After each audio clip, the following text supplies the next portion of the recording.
Well, hi. Lynette is only on banner for a couple more days, but I figured I should probably make this video. So how good is DPS Lynette? I got C6. I decided to wait until getting C6, so she had her Anemo infusion after she does her skill. Look at that. Now she has Anemo normal attacks. So the point of this video is not going to be like, oh my god, Lynette's an amazing DPS, but it should be able to show you that if you want a DPSer, my hope is you can find some method. One thing I should go over real quick, I will not be using Bennett with Lynette this video. I was hoping that C6 Bennett and C6 Lynette would have an interaction, right? So Lynette's infusion does not say it gets, it does not get overridden. So I expected, C6 Bennett, which he gives a pyro infusion. I expected that to override it. But what I was hoping was that the Anemo and the pyro on the sword would end up causing the good old swirl reaction to happen so there would be self-swirls happening around Lynette from her sword, right? But sadly, if we do that, you can see there's no like swirls, there's no like reapplication. You can't do any meaningful self-swirl things, so this is a case where C6 Bennett actively interferes with this other stuff we can do with Lynette, so we will not be using Bennett. But it is definitely a potential option for you to be able to DPS Lynette, because it's Bennett. He do be doing the attack buffing, and he's a healer, and whether or not you have the infusion, you can do different things or not, right? So we're not using this video, that's all. Oh, and just as a quick show of proof, this is a fun thing that if you didn't know was a thing in the game, weapons can have reactions happen on them. That's why I was hoping that Bennett's infusion and Lynette's infusion causes constant pyro swirls. So let's do Chung-Yun down, let's do Candace. And you can see her weapon gets frozen. Same thing with other melee units. The freeze reaction is getting triggered on the weapons. Anyways, as far as Lynette herself goes, notably, her skill does have this aspect where she regains HP when you use her skill, and then she loses 6% HP for, I believe, 4 seconds. And that means she's basically HP neutral. And she has a drain gain mechanic, which means she should be able to use Marshal Hunters even without using Farina, which is pretty nice. I do have a different artifact set I will be trying to use on her, though, other than Marshal, because she has this weird problem with her C6, wherein she gets an infusion for 6 seconds after using her skill, and hey, she gets 2 skill usages with C4. So it's like, okay, infusion runs out, right? Yep, and then just use the skill again. Sweet. Except the problem is her skill cooldown is 12 seconds. So if you're doing 2 skills per rotation to have like 12 seconds of infusion in a single rotation, 24 seconds to get her skills back does not match up very well with the uptime of other characters' abilities. Like Yulon's cooldown is 18 seconds, right? Farazan's cooldown is 12 seconds, but then a Constellation gives an additional 6 seconds. So her cooldown is also 18 seconds, right? That 24-second cooldown doesn't match up very well. She has this annoying problem with her infusion that it just extends rotations. And what can potentially fix that is some cooldown reduction. So you know where I'm going. We'll be trying some Thundering Fury shenanigans. And that can make her fit into shorter rotation windows, even though it would be like a DPS loss compared to, Marshal Says, obviously. And Marshal Says is going to be so significant of a DPS increase, it's probably not worth it if your goal is to see big numbers for him. But if your goal is just to whack constantly, I don't know, right? It might be worthwhile. Overall Lynette build, I have her at level 80. Final Ascension is done. There's not really, well, I mean, there is a reason, actually. I will be showing a team that does give you a reason, like if you're doing Burgeon shenanigans or you're doing Hyperbloom shenanigans with her, which you can do because she's Anemo and she can do that. You might want to level 90 her, but for this video, I'm just going to focus on her like talent damage mostly, so I don't need to level 90 her. I do have C6 Farazan. Farazan is going to be on the new banner in a few days here, so I don't know. Farazan has had enough banners at this point that a lot more people, I think, have her C6. It's still, a C6 4-star. It's relatively inaccessible, but honestly, if you want to crit DPS any Anemo units, Farazan C6 is really wanted just in general. I'm using this weapon because with Marshal Says, it gives a bunch of free crit rate, so having a big stat stick crit damage stored is pretty good. Enough rambling, let's just get into the fun stuff because I got a bunch of teams I want to show. The first one I'm going to show real quick, honestly, sadly, is probably going to be her best option. It's, realistically, it's Cloud Retainer, it's plunging. And the reason for this is, quite frankly, her multipliers, so 60% to 90% multipliers. And that means, a flat damage buff, like how Cloud Retainer works with buffing Plunge damage and, you know, Plunge having the highest baseline multiplier, literally, you know, twice of her other multipliers. Like, she's just going to do a lot more damage plunging versus any other method. Unless we get in the future, you know, a charge attack buffer or a normal attack buffer that's much better than Yunjin, for example. Like, this is just going to be the best option. And she's Anemo. Like, this team would make it so Lynette needs literally no energy recharge. Yada, yada, yada. You get the point. But fundamentally, of course, it's still, you know, Farzan just died. Okay. Alright, heal up Farzan.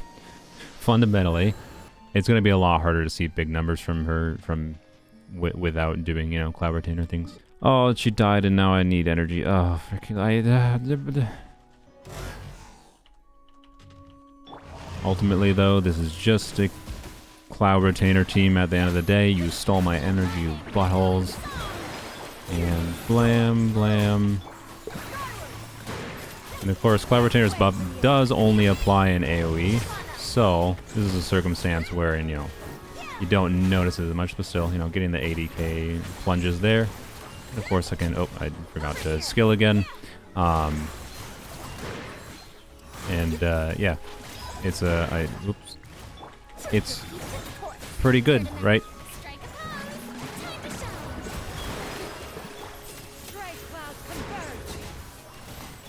Do it again. Plunge. Plunge. Plunge. A plunges. A plunges. A plunges. I keep on forgetting to... Ah, okay. You gotta like, have a brain, turns out, still. Believe it or not. I'm sure that's something if I played, you know, Lynette a lot, it would not be that hard to get a feel for the timing. I can also just try to watch her skill, see if the timer's at like 6 seconds. Use it again. There we go. Did it a little bit more properly there.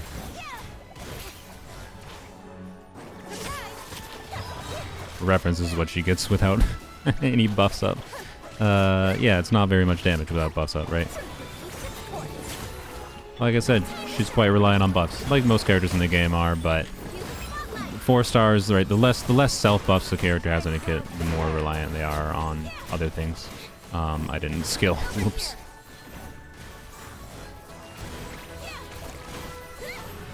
$30 Vishap skilled for this being a more single-target focused team. That's not bad. Oh, and I'll probably show some stuff in Abyss, but this Abyss cycle, by the way, is really kind of terrible for Anemo units if you don't bring some kind of pyro unit, and because of that problem of, you know, C6 Bennett overriding her infusion, it kind of limits what I can do with her in this current Abyss cycle. So for this video, I'm probably going to mostly focus on not using Lynette in Abyss. Anywho, Cloud Retainer's boring, so goodbye. Now, Farina is still an interesting option, so the second team I want to show quick, and this is not the team that I'm going to focus on for most of the video, because it's actually not my favorite one, but I want to show this one quick, because it is interesting. And the idea is to use Baiju, because, you know, want a healer with Farina. Farina's a good buffer, right? And then, instead of Farazan, we're actually going to throw in Fischl. Baiju will enable Egger for Fischls, and Baiju will generate some Bloom Cores. Now, Fischl is pretty bad at hitting Bloom Cores, but what will happen is that Lynette can swirl the Electro from enemies, and then that swirl will end up triggering the Bloom Cores that Baiju generates. So if we switch to this EM Timepiece, for example. So she's still mostly on a crit build, but now EM Timepiece a lot less attack, right? I'm not sure what her talent damage is going to look like this team, and this is a team where for the Hyperbloom damage you want her to be level 90, so keep that in mind. I just want to show, you know, the general flow of the reactions happening here, and showing that, you know, Lynette can trigger the Hyperbloom reaction. And this is, again, something you can do with other Anemo units, right? So it's not like unique to Lynette. Lynette really doesn't do anything that unique herself. I wasted her infusion, but oh well. Right, so that right there, I think her burst actually triggered that one, but her burst and her normal attacks can trigger. So as long as you swirl Electro onto the cores, she can trigger them, right? Alright, yep, there we go. Her normal attacks are triggering Bloom Cores there, right? Off of the swirl. And is it ideal? Is it good? I think it's good enough to clear a lot of content. Not necessarily Abyss content that requires Pyro, because of course we don't have Pyro in the mix here. And I apparently don't have enough energy on any of my characters in this context either. But let's try it again. Look at all the reactions we're triggering. Right. I don't know. It's a satisfying reaction engine, right? This is just one of those fun things that, in my mind, you can just do with Anemo units, and that is something I like, right? It's something that makes Anemo units more useful, because you can just kind of use them for shenanigans like this. It'd almost assuredly be better just to, use Sucrose in this team versus Lynette, but that's not the point. The point is just to show it's a team that can work with Lynette. My goal of these kinds of videos is not to be like, yeah, this is the best version of this team. The goal is to be like, you like Lynette, you want to know different ways you can use her. Here's one of the ways you can use her.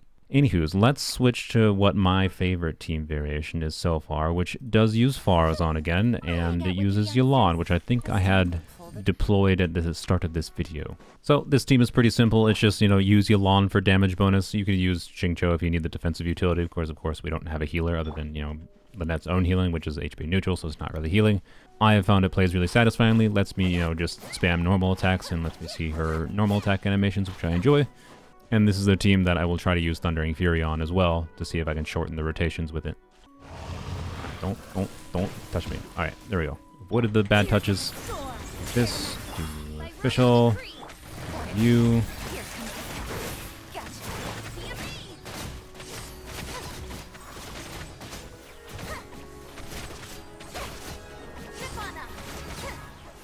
Nice. Getting 10k from her normal attacks there, I think. Or some attack. I should probably restart a rotation. If Farazan's burst is back, definitely need to restart a rotation.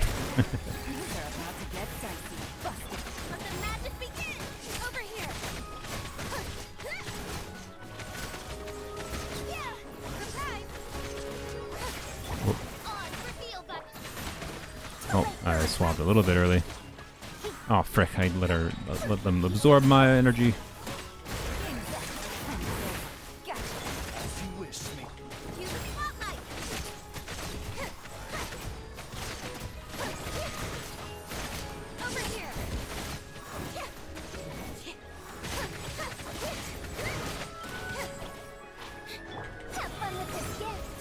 Can't say I'm playing this well. Again, it does feel a little bit awkward in that you need to kind of just get a feel for when it makes sense to use Lynette's skill or when to rotate, because her 12-second cooldown functionally just extends rotations arbitrarily. And yeah, I don't know. She's getting meaningful talent damage, right? In this context. So this again. You.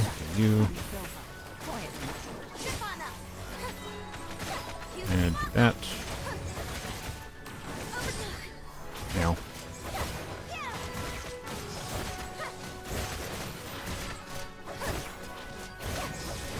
And could have started another rotation, but anyways, blam, nice 27k there. Right. Hey, 36 Vishavs defeated. That's not that different from what the Plunge team got, right? The ways this team is dealing damage is a lot different, of course, but I quite enjoyed this team. This is also a team wherein I think you could use something like Lion's Roar, particularly like a Lion's Roar R5. Frick, I just noticed I totally forgot to switch back to an attack percent timepiece. Whoops. Let's show this again real quick just to show that, you can see a little bit higher damage numbers. I didn't even notice because there was too many damage numbers happening before that I had completely forgotten. There we go. There's a nice 15k, right? Getting like 9k from normal cats, 50k from her skill there. Very nice. Okay, yep. And then getting some 10ks. Yeah, turns out you should probably use an attack percent timepiece in this team. Duh. So, anywho's, so that wasn't even the team's full performance, and it was better than the Cloud Retainer team. Not that I played the Cloud Retainer team perfectly. I screwed up with when to redo her skill. It feels a lot better. I don't know. She feels a lot better in this team. Is all I can really say, right? If you have an invested Xingqiu, I think you can do as much damage as a C0 Yelan is. I just like Yelan for the damage bonus to buff Lynette a little bit more, and buff Fish a little bit more, and buff Farazan a little bit more. Oh, and, obligatory disclaimer, I have Yelan Constellations, but I have her powered down heavily with attack percent timepiece and defense percent circlet. So she is on like a normal 4-piece emblem build with like a normal amount of ER for like a fab Yelan. If I wanted to, I could definitely make my Yelan do way more damage, but I think that would make the team a bit more unrealistic, right? So anyways, let's go and check then with Thundering Fury instead, because Thundering Fury should be, I don't know, I'm not sure. It'll be interesting. My only problem with Thundering Fury is I think I'm not going to have enough ER. And I think I'm going to use this crit damage circlet, and then we'll switch to my Jade Cutter. I have a similar amount of crit rate as I had before, though, and then my crit damage is a lot less, but this higher attack stat, like 300 higher attack, might do more work than you expect, so I don't actually think it's going to be that much worse in damage. We're mostly just kind of testing the cooldown here, and seeing how our damage is with the cooldown reduction, since that lets you get more skills out. Or not necessarily more skills, but just shortens her rotation, right? That's the real goal.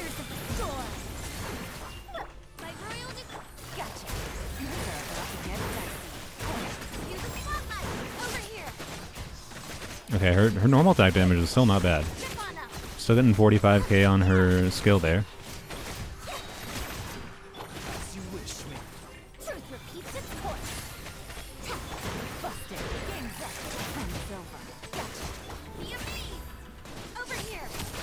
Normally when I'm testing like Thunder Fury on characters, I almost always find it just like, it's fun, but it doesn't feel optimal. Honestly, this is like one of the instances I think, even though I've only done all like one rotation, I think it might be better. Like, she doesn't lose that insane amount of damage with my, you know, weapon that I have, of course. It'd be harder to balance stats on Thundering Fury than Martial Say Hunters. Oh, it helps if I, you know, remember to do another freaking thing. I just hit her skill twice by accident. Frick. That is definitely an awkward thing about her C6.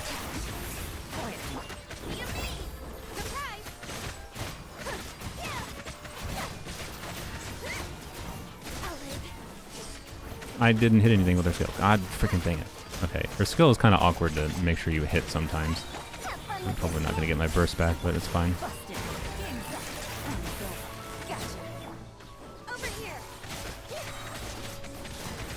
Okay, you know what? I think for... Oh, frick, I just let her energy get stolen again.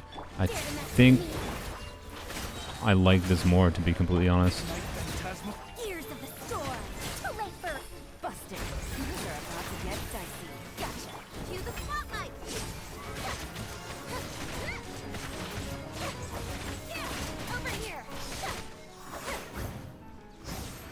Like, we killed basically the same number of enemies, right, as with the Martial Say Hunters build. Except I think I played worse, and it felt better. Like I definitely felt the fact that I could rotate more smoothly in a normal, like I didn't have to spend extra field time waiting for, like, skill cooldowns or whatever at points. It felt more natural. So I'm actually going to stick to this build, believe it or not. I think this is one of the first times I've actually felt like Thunder Fury felt meaningfully better. So let's go see how good this is against a local legend here. Alright, hello Liam. Yeah, let's do this thing.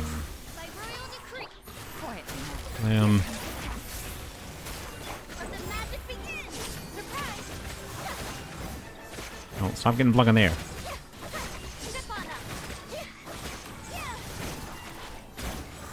Alright, do that, do that.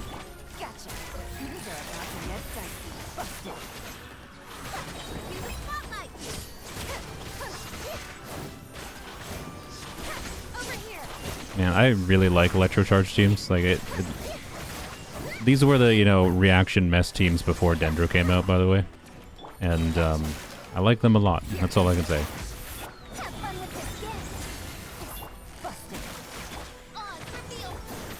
Unfortunately, I think 120 ER is just barely not quite enough in this team, which is a bit unfortunate. And yeah, well. And just for fun, we're going to fight Rocky, and I'm probably going to regret it because he hits a lot harder sometimes. Or, well, not necessarily hits harder, but he's harder to see the hits that he is hitting, I suppose. You know, I think because... I probably didn't need to do that yet. He just took 270,000 fall damage. Nice, that's the true strength of this team, causing fall damage. I think because of the fact that I don't even have enough... Bro, can you not get out of the... So, as you can see, right, since 120 ER is not enough in this team, the solutions would be to either, like, put both Pharahs on and Yu'lon on Fab. One of them is on Elegy, I can't remember which one, doesn't matter. Either of them can trigger it perfectly fine. But, anyways, point is, don't have enough ER on Yu'lon, right? Or Yu'lon, on Lynette to consistently burst. Her burst does, you know, give meaningful value. As you can see, it's triggering, you know, more reactions, doing meaningful Anemo damage of its own. Ah! Alright, we're fine, we're fine, we're fine, we're fine. I'm gonna leave you alone, sir. Goodbye. Anywho's, let's take this team to Abyss and see what it do. As I mentioned before, this Abyss cycle is really kind of terrible for Anemo DPS, which is particularly unfortunate with, you know, Wanderer rerunning soon. And yeah, like I think the Magu Kenkis are Anemo resistant. I'm pretty sure Coppelius is Anemo resistant. This chamber would probably be mostly fine for like the teams I was using here. They wouldn't really be able to get through the Inquisitive Baptist very well. It'd probably be pretty hard to get through the Abyss Lectors. Like, it's just a bit oof all around, right? Like almost every chamber is kind of a bit oof, except for Chamber 3 first half and Chamber 2 second half. Ooh, healing effectiveness increase. That will actually make Lynette HP positive. That might matter against the triple Kenkis. No, I still don't know if there's actually a grouping method for... Ow. I don't know there's a grouping method for the buttholes, is what I will politely name them. So, I'm not going to try to group them. Ow. Ow. Yep, I should dodge that. I still think I can do this with being just, you know, a bit smart with my stuffs. Yeah, there we go. See? Iframe at the right time, and you're fine, right? But don't iframe, and you're screwed. Also over there, we're fine, we're fine. But definitely learning that. Definitely learning that Shincho would probably be preferable here, realistically. That's fine. We're fine. We're fine.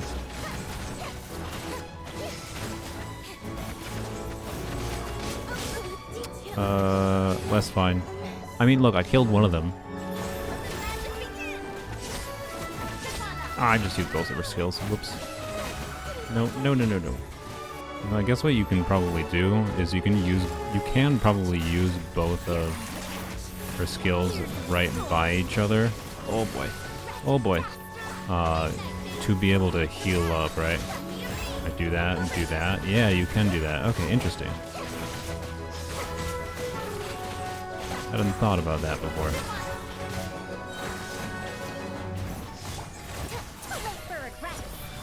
Alright, see if I can kill him. Whoa, Yolan's almost dead. Blech.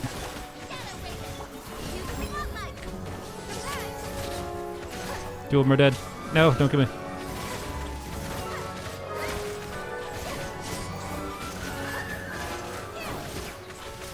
Die, please. No. Ah. Just kill him. Oh, no. Okay, it's fine. Hey, that was less than a minute and a half to clear. I'm glad I went and tested this team against the Kenkis because I got to see some cool things of the fact that you could use her skill twice to be able to, like normally that would be non-ideal because you're losing infusion uptime, but sometimes you just need the heal, right? And that means you can use her C4 to functionally make her HP positive. Alright, let's see how we do on the second side. This chamber is very time-wasty, so I don't know if I'll clear it in a minute and a half, but I honestly think part of the structure of this Abyss is meant for this chamber to take a bit longer and the first chamber to be quicker, because, you know, if you use a good team on the I hope these guys don't sever. Oh, you butthole! Let me focus a little bit. Okay, die please. Yes, okay, good. That was good. I think the intention with this current Abyss is for, you know, this chamber to take a bit longer than the Kenki chamber. Make sure we can kill those guys first. Their skill. Okay, one really funny thing that happens with this team is them getting thrown up in the air, to be honest. Alright, she's caught in a bubble. Which can be a little bit annoying, but you're still at least triggering with the Elan, right? It's still triggering some reactions with the Elan, I should say. Right, yeah, same thing is happening here. So, okay. Like I said, terrible Abyss for actually seeing, like, Anemo damage, basically. Even in this chamber, because their enemies are too light. It's really funny, but it's also satisfying in its own way, so, you know, it's fine. Just ping-pong them up in the air. It's fantastic in its own way. Oh, I forgot to... I mean, it doesn't even matter if I use Lynette infusion in this case. They're up in the air. So I... Alright, there we go.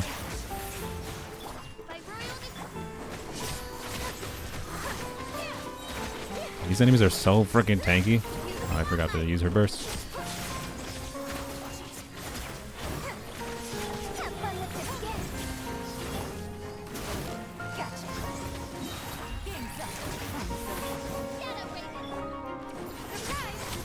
Just 200k falling damage there. Ah! Die, please. Blam. With how much they got, I think the AoE potential of this team was actually showed pretty well with like the Hydra Gunners and the Kairagi there. But then when it came to the ladies that zoop around all the frickin' everywhere, yeah, you know. Also, this team is quite good for Overworld. You know, should mention that, of course, because of the aspect of being able to run around with Elon and Lynette, which is quite nice, I think. So, nice Overworld team. But, anyways, yeah, this is my favorite team variation. I really like how Thundering Fury feels. It makes like her skill cooldown not be annoying. Lynette's a fun character to use in these ways. I think her nuance of having her being able to use Martial Say Hunters, being able to, you know, be useful for Overworld, having her running ability, and the uniqueness of having an Anemo infusion by being a melee character with C6 is pretty cool. She doesn't fundamentally do anything crazy compared to like what Sucrose can do, but she's fun nonetheless. Do let me know in the comments if you've tried any C6 Lynette or non-C6 Lynette DPS shenanigans yourself in the comments, and subscribe for more videos like this one, I suppose.